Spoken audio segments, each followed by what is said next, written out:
जो भुवस्तदश्विना शृणुत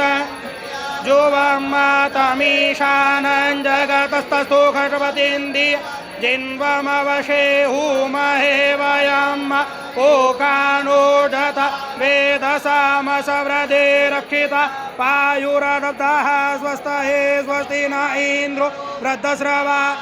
स्वस्ति नः पूषा विश्ववेदाः स्वस्ति नस्तारक्षो अरिष्टनेमिः स्वस्ति नो बृहस्पतिर्दधातु रेखादशवामरुताः प्रश्निमातरः सुवण्डाः वानो विदते खोजगमयाः अग्निर्जिह्वामनवः सूरचक्षसो विश्वेनो देवा अवशागमन्यः भद्रं कर्णेभिः शृणुयामदे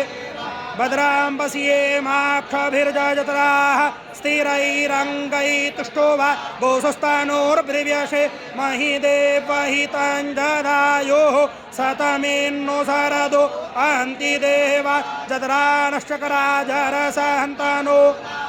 पुत्रासो तत्र पितरो भवन्ति मानो मदयारीरिकता आदितिर्द्यौरादितिरान्तरिक्षमदितिर्माता स पिता स पुत्राः विश्वे